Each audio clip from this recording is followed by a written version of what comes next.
과정으로 딱 돌아가면 제 아동복지론이 굉장히 재밌어요. 그래서 이제 접근 방법으로 제가 곰 3마리 아시죠? 네, 곰 3마리를 만들어 보세요. 곰 3마리.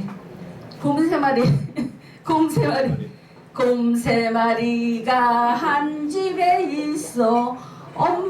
아빠 곰, 엄마 곰, 애기 곰. 아빠 곰은 뚱뚱해. 그렇죠. 엄마 곰은 날씬해. 애기 곰은 너무 귀여워. 으쓱 으쓱 잘한다. 교수님 재밌죠?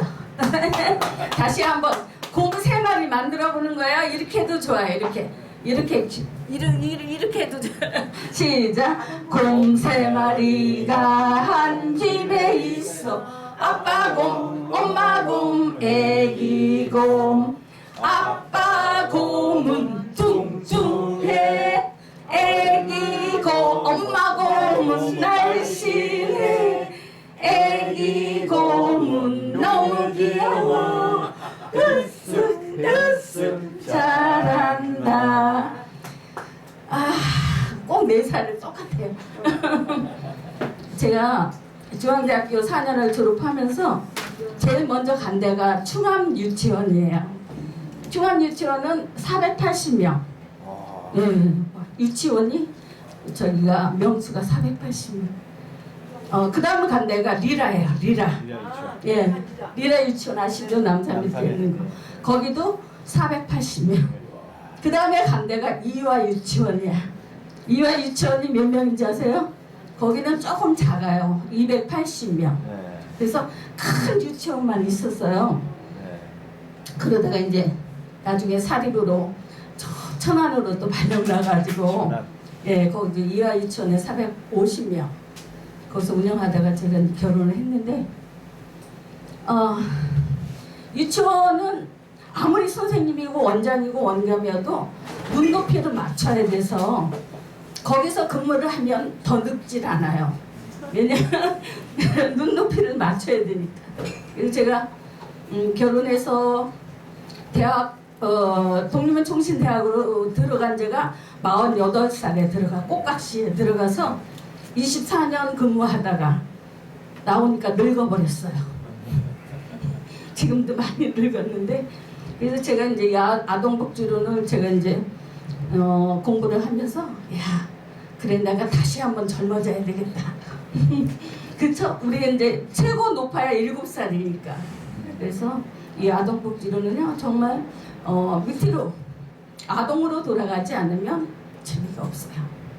그래서 오늘은 제가 3주차인데 걱정이 되는 거예요. 총장님 이거 제가 언제까지 끝내야 되는지 네? 계속 연이어서 하면 되는 거죠. 사회복지는요 마약만 다음에 끝나는 거죠. 2시간 연장으로 하신다고요? 2시간 연장으로 할 시간이 계속 없어. 오시면 2시간 계속 하신다고요? 제가 근데 제가 강의 계획서는 그렇게 냈는데 그 다음에 또 교수님이 기다리니까 제가 못했잖아요. 그러니까 이것을 어떻게 하는 2시간 하시고 1시간 하면 끝나요. 김복사가 1시간 2시간이 제가 또 청소년 복지론 또 있잖아요. 그러니까 1시간 네. 1시간씩 두 타임을 하시면 된다고. 그러면은 나중에 이거 언제 끝나냐고. 이번 달에 오늘 8주차 끝나는 거예요. 8주차. 다음 주에 8주차. 다음 주에 어떻게 8주차예요? 근데 2기 8주. 예. 3기로 따로 또 해야 돼. 또 해야 되죠. 그때 제가 이거 연장해서 해도 되는 건가요? 그렇게 되면 과목이 달라지죠. 과목. 과목이 달라져야 예, 되는 예, 거예요? 예. 아니 넣어도 되고 달라져도 되고 관계없어요. 근데 홍순영 목사님이 사회복지하고 재난안전 뭐 교수를 듣고 싶다고 오늘 오신다고 뭐 그런 것 같은데 3주 때 넣어야 되는지 이걸 쫙 맞춰야 돼. 교수회의에서. 그러니까 이게.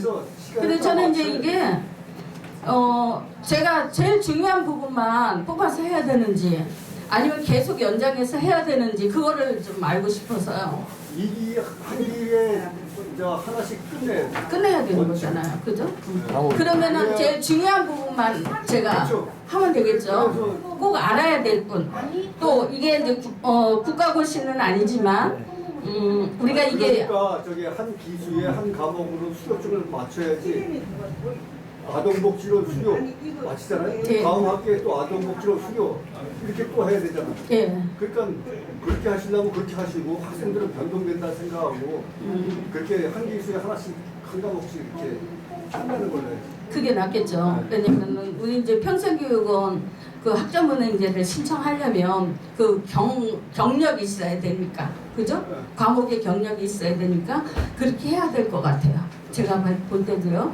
17과목을 다 해야 되잖아요. 일단은. 그렇게 지금 한 과목씩 돌아가면서 하는 거죠. 네. 한 기에 한 과목씩 예. 돌아가면서. 그러니까 제가 요거는 이제 중요한 제 과목 중에서 꼭 알아야 될 부분들만 뽑아서 예? 그렇게 해서 한 일단은 과목을 강의를 한 하고요. 과목을 예. 8주차 계획으로 짜 맞춰서 끼워 넣어야 돼요. 그러니까요. 8주차로 맞춰야 돼. 16이 아니라 16은 16 어디서 나온 거예요? 평생교육은 한 기수에 8주차로 제가 착각을 했어요. 학과하고 대학의 사회복지학과하고 제가 강의 계획서를 쓰면서 그게 참 제일 궁금했던 거야. 이게 8주차를 해가지고 제가 과목을 넣었어야 되는데 제 16차로 해갖고 다 넣어버린 거야. 교육지원청에 예. 승낙 받은 지원청에 편성표 들어간 게 예. 2주차 8주로 한 과목씩 10만 원씩 받는 걸 다 책정했어. 승인받은 거예요. 제가 이제 이해가 됐습니다. 그래서 다음에 강의 계획서는 그렇게 짤게요. 8주차로 예, 짜서 8주차로. 이게 16주를 제가 해서 강의 기술을 넣어준 거야. 그래서 이거 걱정이 된 거예요. 어떻게 내가 16주를 이거를 해가지고 어떻게 해서 강의를 해야 되나? 이전에 교무처장 이명 교수는 네. 24주를 짜라더라고. 왜 24주가 나왔어? 그게 뭐 1년 3학점인데. 아니 1년치인지 뭔지 모르고 우리는 짜냈어요. 냈는데 나중에 보니까 그러면 총장님 제가 아무것도 안 8주차로 다시 이 청소년 복지론하고 아동 복지론 짜갖고 다시 드릴게요. 강의가 있어요. 예, 그래야 될 것 같으네. 제가 16주로 짜버렸어요. 3기 때 아동복지를 다시 하시든지 다른 과목으로 해서 8주차를 무조건 짜야 돼요. 그렇게 할게요. 예, 제가 그거 몰랐습니다. 예, 그래서 하여간 제가 아동복지론을 정말 이거를 다 알 수 있게끔 해드려야 되는데 제가 또 이제 2주에 한 번씩 또 오잖아요. 그죠? 그러니까 다 못했는데 제가 다음 학기에는 8주차로 해갖고 정말 중요한 부분만 해서 강의할 수 한 있도록. 달에 4타임이잖아요. 예. 4타임이니까 4타임 안에 8주 계획을 4타임이니까 한 주에 2주차씩 때려야죠. 그러니까요. 2주차를 때려야 8주가 되죠. 예. 4번 나오시면. 그러니까요. 거기에 근데 지금까지는 그렇게 안 됐잖아요. 모르겠어요. 우리는 뭘 어떻게 됐어요. 어떻게 되는지 모르겠어요. 오늘 우리 치워드릴까요? 어떤 거? 보자. 안 괜찮아. 아동복지의 정책적 접근. 우리가 아동복지는 정책으로도 있고 행정도 있어요. 그죠? 아동복지를 어떻게 정책적으로 우리가 접근을 할 것인가, 아니면 행정은 어떻게 접근을 해야 하는가라는 것들이 있습니다. 그래서 대다수 사람들은 영향을 미치는 행동의 선택 과정이 있어요. 그래서 또 아동에게 미치는 정책 프로그램 활동이 있어요. 그 다음에 아동의 복지를 설정한 방침이 있습니다. 제가 말이 조금 어둔하죠. 그래서 우리는 이 정책적으로 접근하려면 우리 행동의 선택 과정, 어떻게 행동하는 그런 과정이냐, 그 다음에 정책적으로 프로그램은 매 활동은 어떻게 할 것이냐, 그 다음에 정부가 아동의 복지를 설정한 방침이 있는데요. 이것은 교수들마다 다 달라요. 어떻게 접근할 것인가라는 것을 교수들마다 다 다릅니다.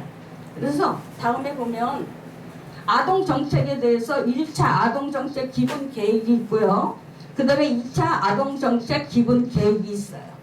그래서 첫째는 비전이 있어야 되잖아요. 그죠? 우리가 어떻게 행복해야 될 것인가, 앞으로 우리 아동에 대해서 얼마나 더 발전된 비전을 보여줄 것인가, 그런 것들을 한번 아동정책에서 연구를 합니다. 그래서 제1차 아동정책 기본 계획은 비전을 굉장히 많이 주장하고 있어요. 비전. 뭐예요? 행복한 아동. 예, 아이들이 행복해야 되죠. 그죠? 아이들은 행복하지 않아도 웃어요. 보면 얼마나 깔깔깔거리고 웃는지 몰라요. 그렇죠? 예, 우리 유치원에 아이들이 40명 있으면요. 한 번씩 웃으면 정신이 없어요. 얼마나 시끄러운지. 예, 그만큼 많이 웃어요. 그 다음에 존중하는 아동이어야 되는데 아동은 어디에서 존중을 안 해요? 교회에서 안 해요. 돈이야 헌금이 안 나오니까. 그죠? 존중받지 않는 데가 교회, 유치부, 아동부, 주일학교예요. 근데 정부는 안 그렇죠. 정책적으로 존중하는 아동. 그런데 핵심 목표는요. 아동 행복도 증진을 하지만 아동 최우선의 원칙에 그런 실현 기반 조성을 해줘야 되는 거죠. 그래서 추진 영역은 미래를 준비하는 삶, 그 다음에 건강한 삶, 안전한 삶, 그 다음에 함께하는 삶. 뭐가 딱딱해. 그 다음에 실현 기반은 아동 권리 실현 기반의 조성이 있고요. 그 다음에 양육 역량을 강화해야 되고 가정에 그 다음에 아동 친화적 지역사회 조성을 해야 되고요. 그 다음에 인간과의 협력 강화, 그 다음에 아동정책 지원 인프라의 강화 이런 것들이 아동정책으로 제1차 아동정책 기본 계획이에요. 제2차 아동정책 계획은 뭐예요? 아동이 행복한 나라를 만들자. 아동 권리의 존중 및 실현은 뭐냐면은 아동이 현재 행복을 누릴 수 있는 그런 환경을 조성해 주자. 그래서 제가 유치원에 있을 때 제일 유명한 홍옥화 선생님은 뭐냐면 준비된 환경이에요. 준비된 환경. 아이들이 유치원 안 가려고 하잖아요. 그 교실은 준비된 환경이 안 돼 있어요. 근데 준비된 환경이 돼 있으면 새벽 6시부터 유치원 가야 돼. 왜? 내가 그거 안 하면 다른 친구가 또 해야 되니까. 그러니까 새벽 6시만 되면 막 유치원 가고 싶어서 난리죠. 그래서 제가 유치원에 있으면서 제일 별명이 준비된 환경. 그죠? 네, 우리도 마찬가지입니다. 여기도. 우리도 마약경찰대학도 우리가 준비된 환경이 돼 있어야 돼. 그래야 뭐예요? 하나님이 축복을 줍니다. 예. 그리고 또 내가 뭐예요? 아동복지론이 내가 뭔가를 얻어갈 수 있어. 근데 이 아동복지론 재미없어. 우리 유진이 아들처럼 저렇게 인상을 쓰고 있으면 준비된 환경은 아니야. 나의 몸 자체가 준비된 환경이 아니야. 그죠? 예.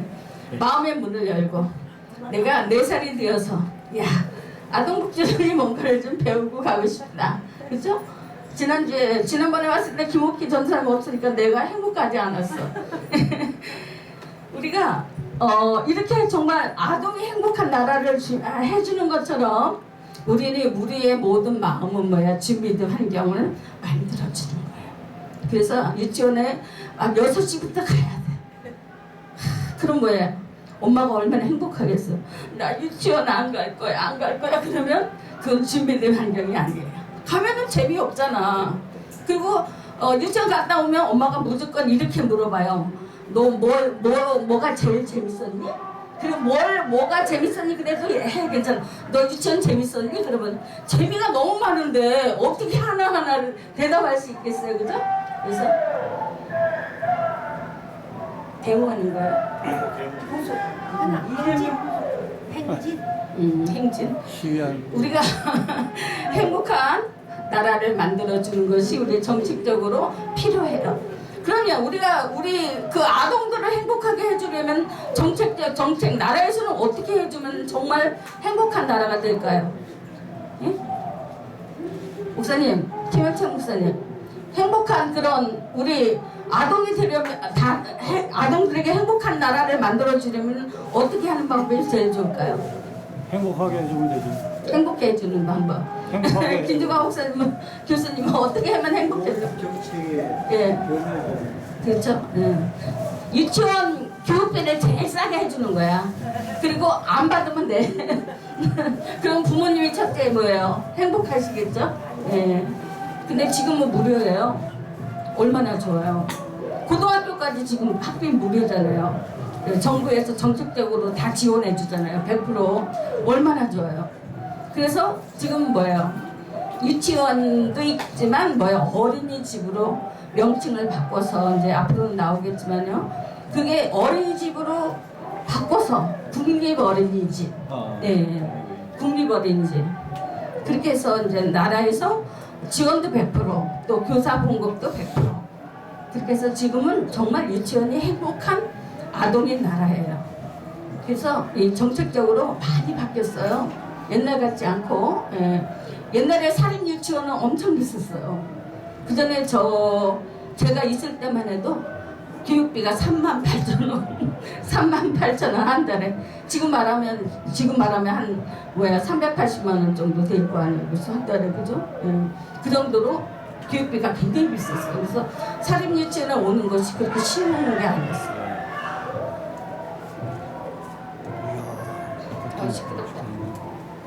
그다음에 이제 아동정책 3차 방법은 뭐냐면 아동정책 기본계획 비전의 목표예요. 제가 빨리 넘어갈 테니까요. 이음을 드렸으니까 집에 가서 한 번씩 복습 한번 하세요. 제가 한번 중요한 부분만 이렇게 좀 찍어서 넘어가겠습니다. 모든 아동이 정말 날마다 행복한 나라가 되려면 아동이 어디서나 행복하게 자라는 환경 조성을 해줘야 돼요. 이것도 준비될 환경.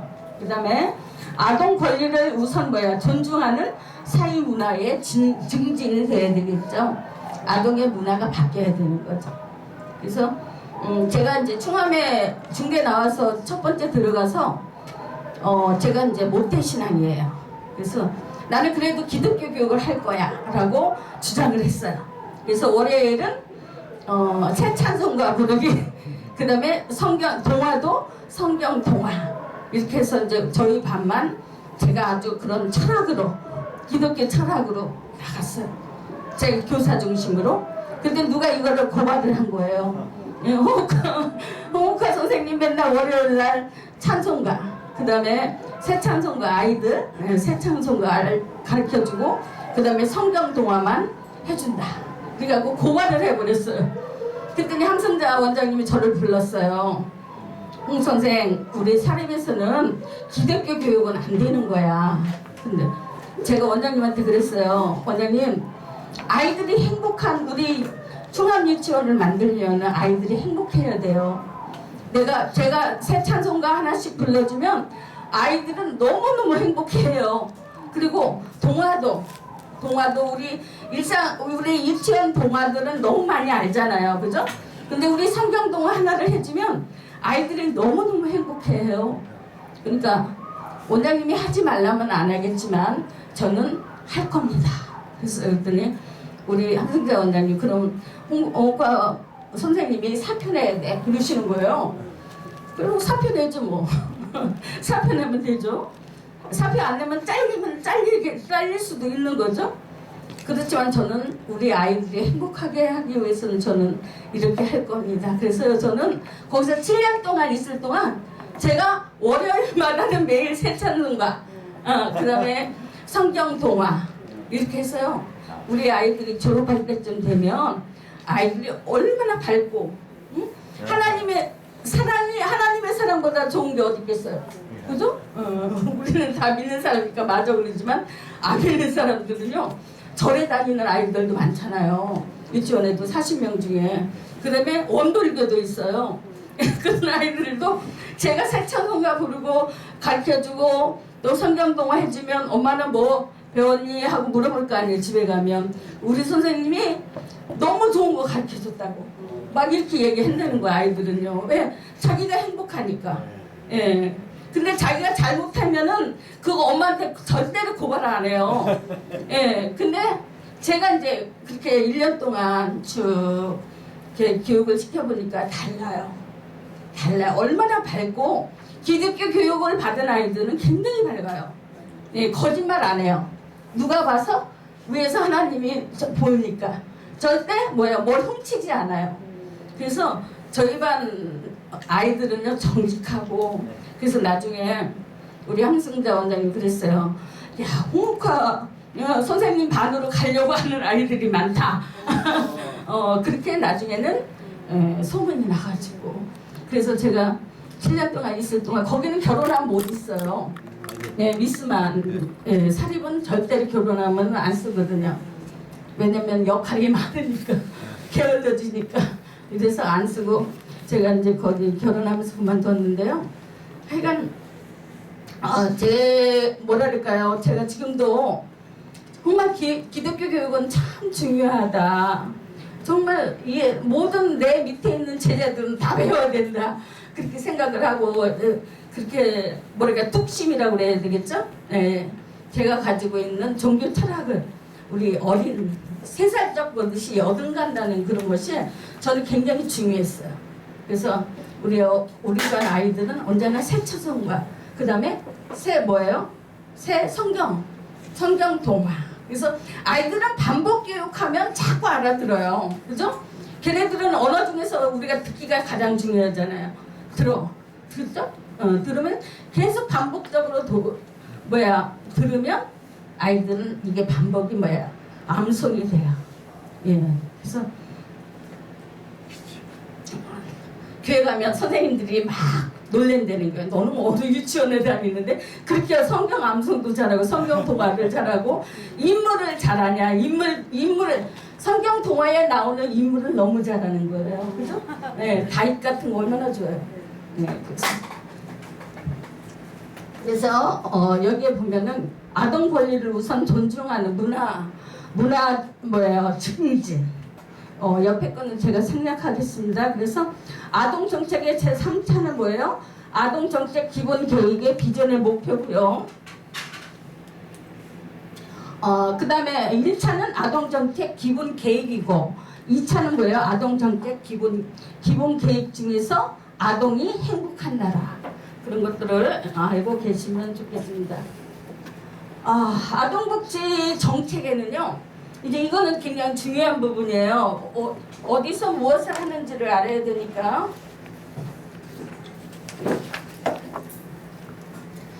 가정 입양 지원이 있어요. 가정 입원. 근데 입양하는 거 굉장히 어렵죠. 저도 아들 하나가 있어서 제가 딸을 굉장히 좋아해요.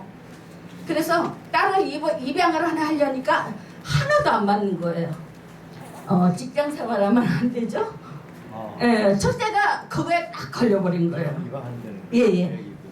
그러니까 어린이를 정말 행복하게 할 수 있는 가정에만 주는 거야. 입양도요. 그냥은 안 되는 거죠.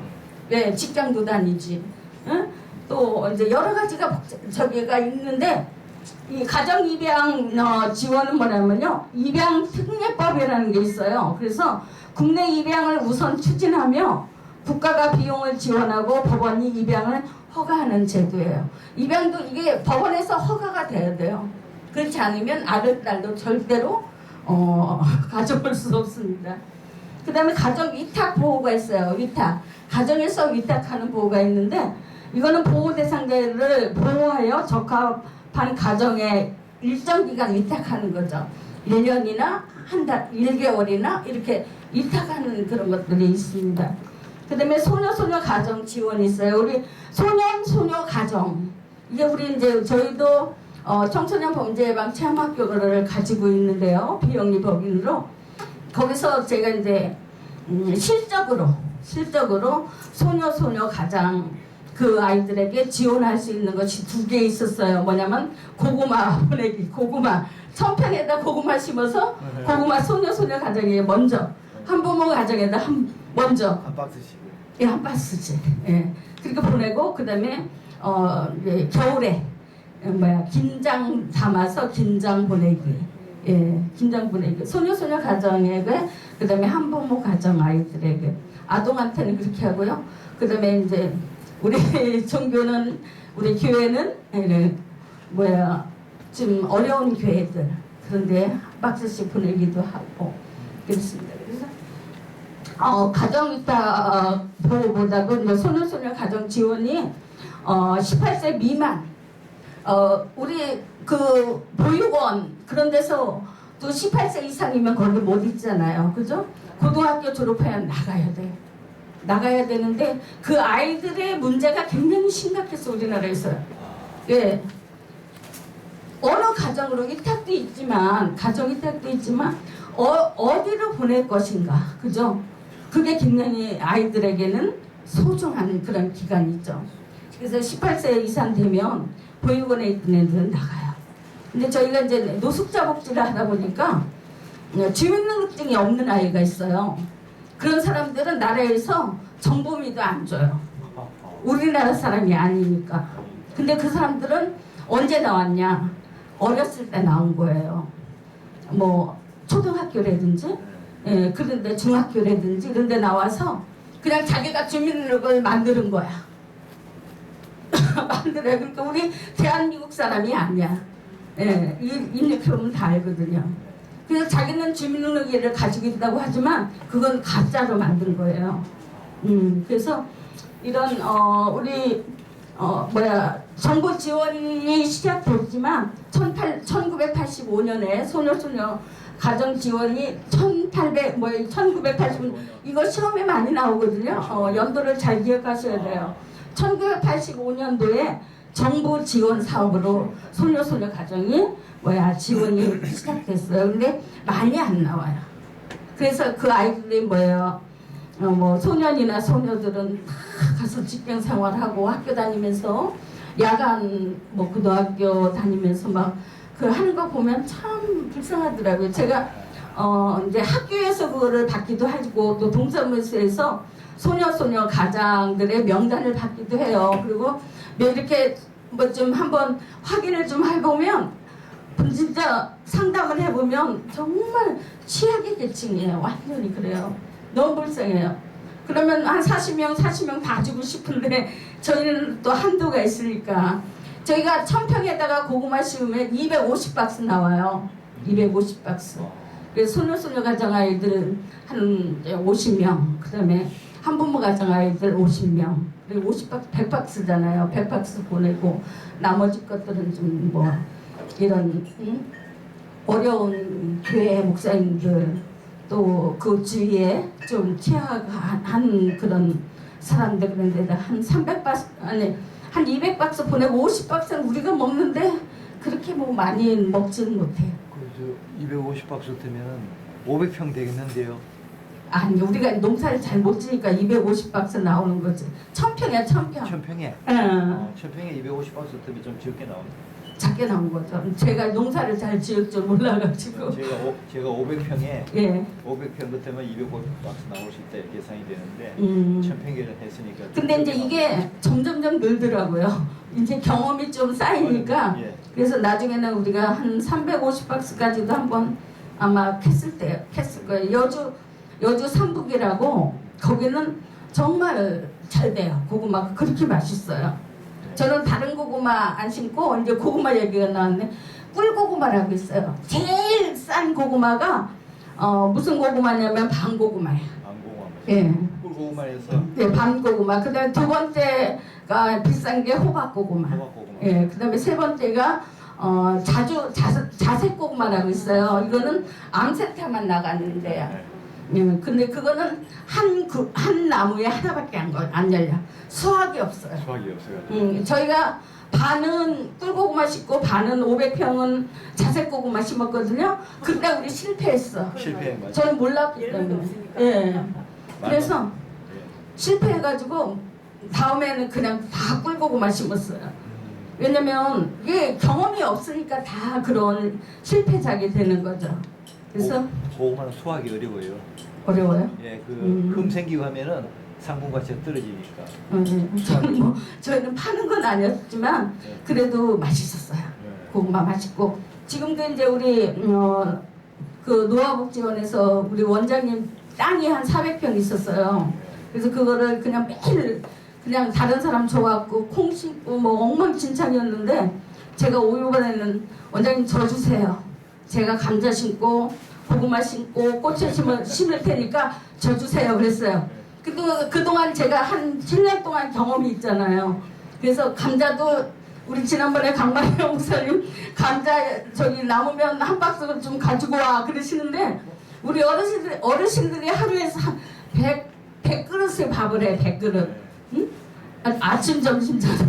그러다 보면 감자가 언제 없어졌는지도 몰라. 그래서 제가 그러다가도 우리 저 원장님이 그 얘기해서 계단에 올라가 보니까 주방에 없어. 얼마 없어. 조그만 거밖에 안 남았더라고요. 그래서 내가 내년에는 내가 심어서 많이 드릴게요. 그랬거든요. 그래서 감자도 많이 캤어요 이번에. 근데 많이 캐고 그다음에 지금 이제 고구마가 새 두둑인데 얼마나 나올지 모르겠어. 그리고 한 두둑은 전부 다 고추를 심었어. 고추 심어서 지난번에 우리 이천교회에서 4명이 오셔가지고 봉사하셨거든요. 근데 15kg 물 말고 저기 뭐지 그 건조해서 15kg 땄어요. 한 줄 심으면 많이 교수님 많이 땄죠. 그래갖고 그것도 농약 하나도 안 주고 그냥 우리가 한 건데 우리 최 목사님 봤어. 우리 엄청 많이 땄어요. 그래서 서로들 달래 그걸 가지고 15kg 놔주세요 그런데 우리 어르신들 농약 안 준 걸로 김치 담아 먹어야지 남 줄 게 없잖아요. 그래서 엉뚱한 소리를 하네. 소녀소녀 가장 그런 지원이 있고요. 그 다음에 결연 사업이 있어요. 결연 사업은 시설보호 아동이나 가정위탁 세대, 그 다음에 소녀소녀 가정 등과 한 지역사 이웃과의 결연으로 물질적으로 정서적으로 지원하는 건데 이건 뭐냐면은 아동에 대해서 관심 많은 분들이 이제 지원해주는 후원해주는 거죠. 결연 사업이라는 거 후원이에요. 그래서 저희 같이 비영리 법인에서 저희는 실적 때문에 지원해주지만 아무것도 바라지 않는 그런 데서도 결연이 이루어지죠. 그 다음에 아동복지 시설이 있는데 이것은 뭐냐면요. 아동복지 시설이 8가지 종류가 있어요. 보면은 아동 양육시설이 있고요. 그 다음에 아동 일시보호시설이 있어요. 그 다음에 아동 보호치료시설이 있고 그 다음에 자립지원시설이 있어요. 그래서 보면은 이 아동들이 자립하면 얼마나 하겠어요. 그죠? 네, 얼마나 하겠어요. 정말 소녀소녀 가정 보면 할머니가 아프고 할아버지가 아픈 데가 많아요. 소녀소녀 가정에 가정 방문 해보면.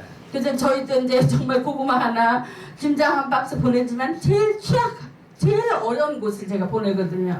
40명 명단 중에서. 근데 이 결연 사업이 그렇게 쉽지는 않아요. 그러니까 좀 많이 한번 우리 주위에 지금 아동 너무 없잖아요. 아동 너무 없어요. 그죠?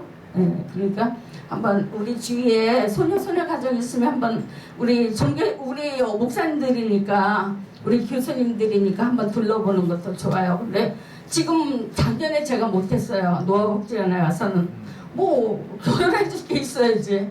그리고 또 뭐가 있어야지. 그래서 못했는데 제가 이제 고구마 한 1000평 누가 밭을 주면 해서 또 한 번 하고 싶어요. 그거 굉장히 보람 있어요. 예, 지원이요. 그 다음에 공동생활가정은 7명밖에 못해요. 아동들을. 가정 다 마찬가지. 장애인도 7명. 그죠? 그 다음에 우리 이제 우리 김종화 교수님은 잘 알겠지만 우리는 생활 공동가정이라고 그래가지고 노인들은 9명까지 할 수 있어요. 9명 공동요양시설로 9명을 할 수가 있습니다. 그 다음에 지역아동센터. 내가 교수님한테 지난번에 교회마다 지역아동센터 해야 된다고 얘기했죠. 그건 뭐냐면 우리가 전도 방법이 가장 쉬운 게 아동의 전도 방법이 지역아동센터예요. 그 아이들에게 영어도 가르치고 있다 쭉 나오는데 정말 우리 특히 그 다문화 아이들 데려다가 한글 가르치고 얼마나 좋아요. 우리 문화 가르치고 그러면은 우리 금방 전도 되잖아요. 전도 안 된다고 막 하지 말고 정말 지역아동센터 만들어서 그 지역을 정말 우리가 전도하려면 이런 센터를 만들어야 돼요. 안 하는데 너무 많잖아요. 그죠? 근데 우리가 아동복지론을 배우면서 우리가 한번 눈을 다시 한번 이렇게 돌려보면 우리가 정말 해야 될 일들이 많습니다. 그 다음에 보호아동 자립 지원이라는 게 있어요. 이거는 사회 진출과 자립을 실현하고자 하는데 목적을 두는 건데요. 아이들이 자립할 수 있는 준비 역량 강화거든요. 그다음에 안정적인 사회 진출을 하기 위해서 한다고 그랬는데 아까 말씀드린 것처럼 고아원에서 18살 되면 우리나라 나이로 만 17세죠. 나오면 나와야 돼요. 그런데 그 관장님들이 그 보육원 관장님들이 제일 고민이 이거라는 거예요. 과연 어느 곳으로 보낼까? 예. 그또 우리 또 적은 입양도 힘들잖아요. 입양도 저도 고아원에 그 이제 한 달에 꼭 5만 원씩 제가 후원을 계속 했었어요. 그렇게 한 10년 했으면 하나 줄만 하잖아요. 그죠? 딸 하나 줄만 하는데 안 주더라고요. 직장 생활에서 안 된다는 거예요. 얼마나 서운한지 몰랐어요. 안 돼요. 이게 자리 저런 것도 사회 진출 그런 것도요. 입양도 그렇게 쉬운 게 아니에요. 그다음에 디딤 씨앗 통장이라는 게 있어요. 이건 이제 대출해 주는 거거든요. 대출 나라에서 장기적으로 지원해 주는 건데요. 이것도 쉽지 않아요. 신청하면 거의 뭐 그냥 50%는 그냥 떨어지고 그러는 것 같아요. 그 능력을 보겠죠, 그죠? 예, 이런 씨앗 통장 같은 거 준다면 그렇게 쉽지 않아요. 그 대신 뭐 그 아이가 뭐 창업을 한다든지 뭐 이런 주거 마련한다든지 그런 건 가능하겠지만 다른 것들은 그렇게 쉽진 않습니다. 그 다음에 드림 스타트라고 있어요. 이게 이제 아까 말씀드린 아이들 맞춤형 통합 서비스. 그러니까 공평한 출발기를 보장하기 위해서 건강하게 근데 고아원이나 이런 보육원에 있던 아이들은요 건강하지 못해요. 왜? 그쪽에서 얼마나 잘 먹었겠어요. 그죠? 예. 그래서 제가 보육원 지원할 때 가면 언제나 라면 뭐 이런 것들도 빵 뭐 이런 거 가져가지만 그건 일시에 그치잖아요. 예, 그치기 때문에 이것은 우리 이런 이제 민간 교회나 큰 대형 교회나 나라에서 많이 뭐예요 좀 보장을 해줘야 되는 거죠. 그다음에 사업 대상은 0세부터 뭐예요 12세 초등학생 이하로 드림 스타트는 아동과 가족을 도와주는 곳입니다. 그래서 그다음에 아동복지 교사 지원이 있는데 이것은 아동의 생활과 학습, 그 다음에 기초 영어, 독서, 예체능 활동들을 지원하는 건데요. 그렇게 많지 않아요. 그 다음에 지역아동센터가 옛날 굉장히 가난했어요. 왜냐면 그 관장님 그 원장님 봉급밖에 안 줬어. 지역아동센터. 그래서 안 한 거예요. 지원이 많지 않으니까. 근데 지금은 지원이 많아요. 현재는 지원이 많이 해줍니다. 교사 봉급도 나오고 간식도 나오고. 원장 되기가 힘들겠네요. 그러면. 원장 되기 뭐 힘들어요. 교육을 받으시면 돼요. 이건 지역아동센터는 민간 자격이에요. 네, 한국능력개발원에 저희 있어요. 저희가 지역아동센터 상담사 자격이 있어요. 예, 거기서 그것을 이수하면 지역아동센터 원장님을 할 수가 있어요. 그 다음에 사회복지사도 해야 되고 사회복지사 적어도 2급은 있어야 지역아동센터 원장님을 할 수가 있어요.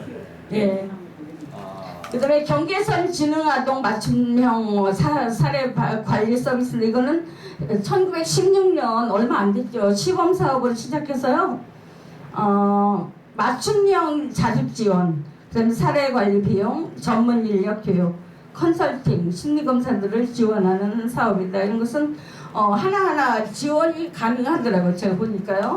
그래서 아이들의 자기가 어떤 것을 원하느냐에 따라서 나라에서 정책적으로 접근을 해줍니다. 그 다음에 아동학대 예방 및 피해 아동 보호는 아동학대 그래가지고 막 그냥 자기 아들 딸 죽여가지고 막 교도소 가고 막 그런 거 보셨잖아요.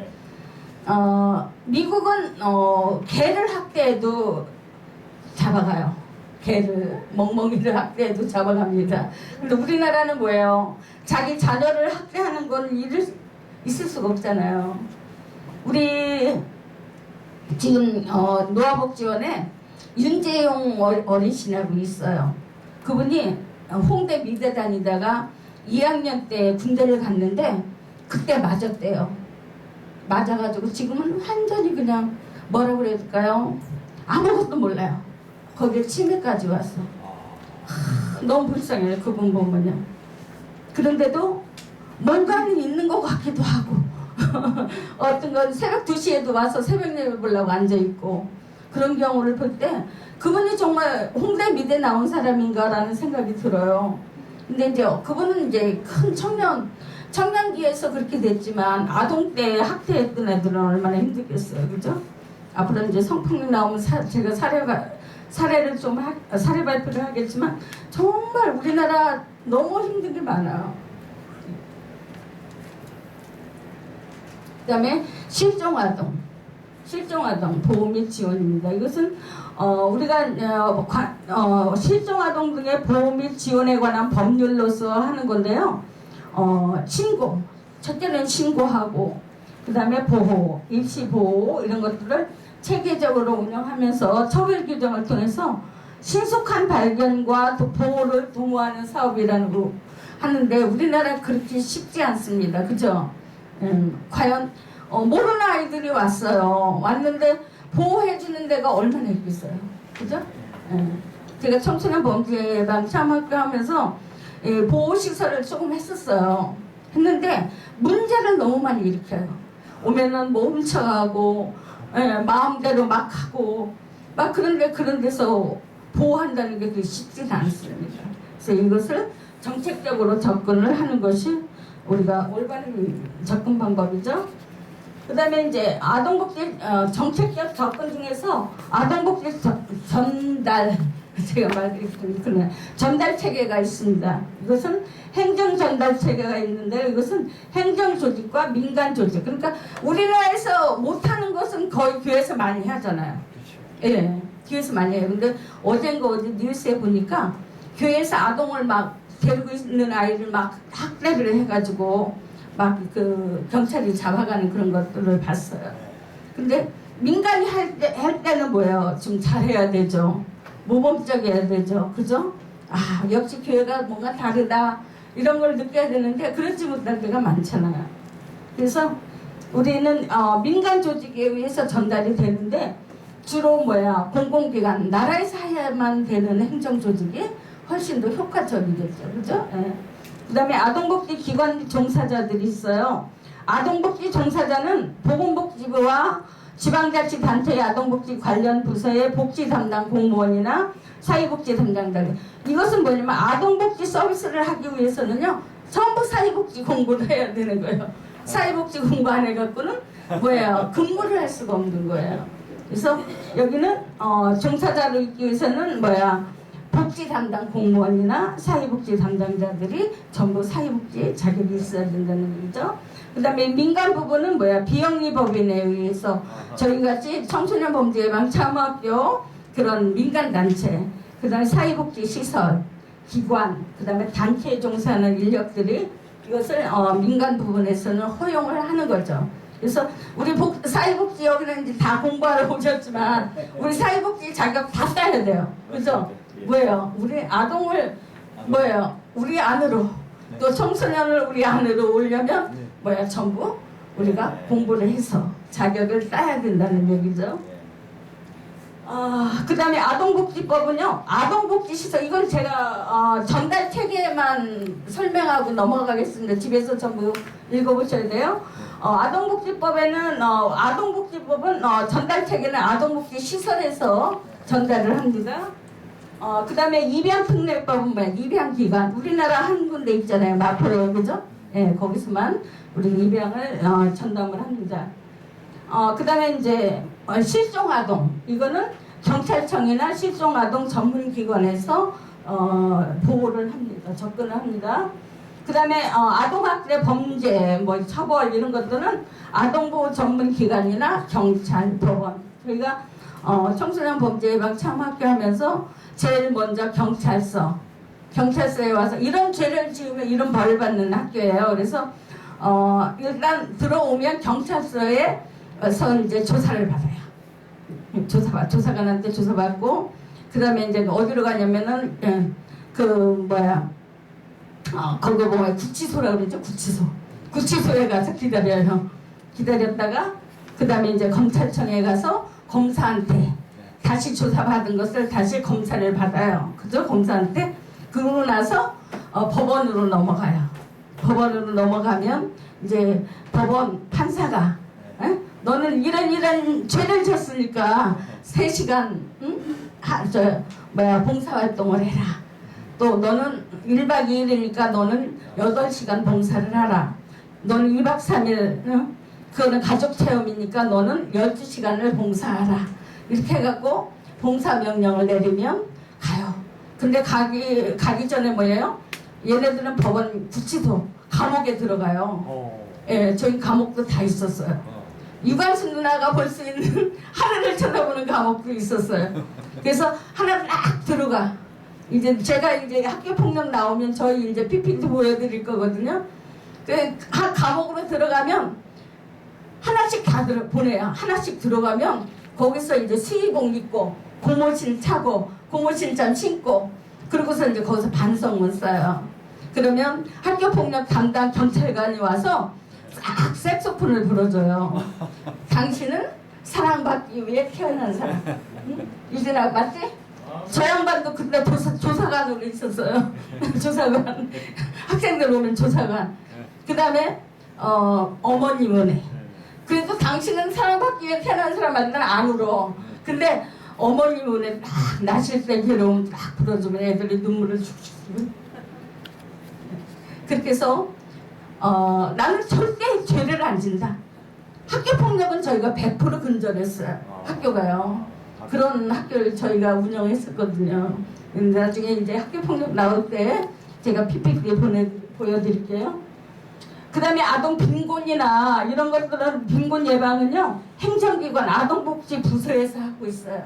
아동복지부서에서.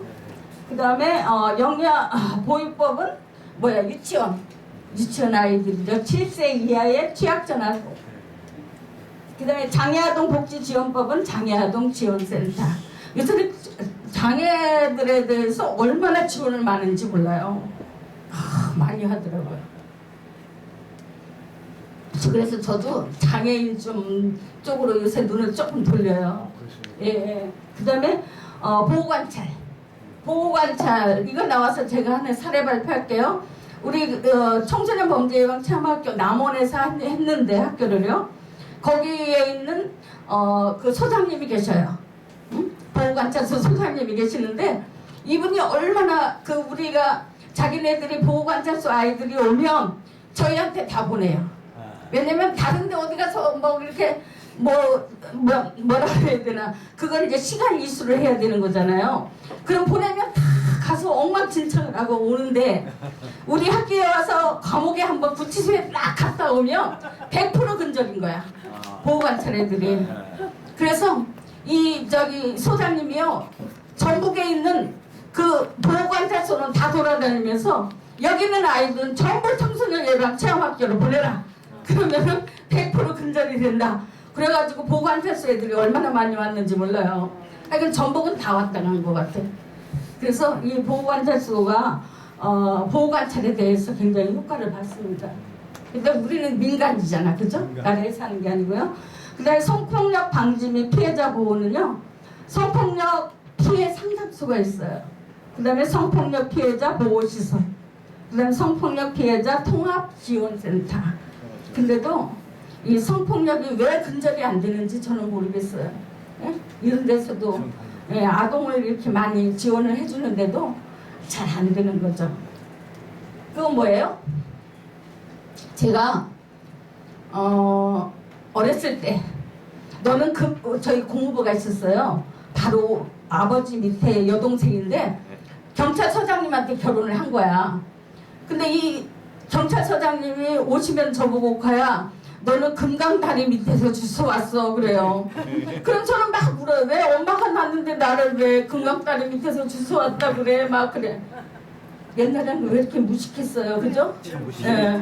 제가 저희 승men이 낳고 나니까 그 고모부가 다리 밑에서 주워 왔다는 게 이제 이해가 되는 거예요. 뭔지 알아요?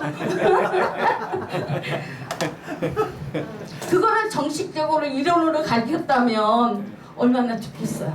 그죠? 그리고 제가 한 중학교 3학년인가 2학년쯤 아마 생일을 했을 것 같아요.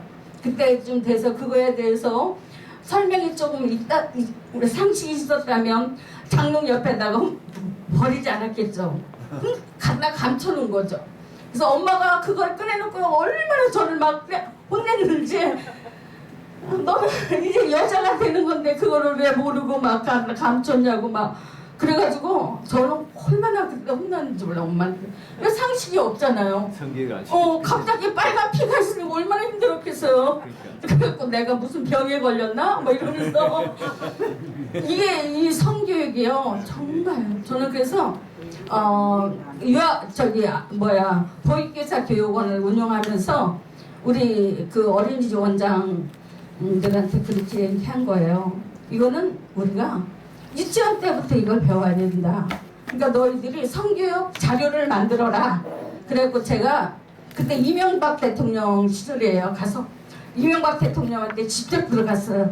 응? 가서 여기 우리 성교육 자료 그거를 자료 뭐라 그래야 돼 그거 보고 자료를 만들어서 저희가 이제 좀 공개를 할 테니까 이거를 한번 모집 공고를 해라.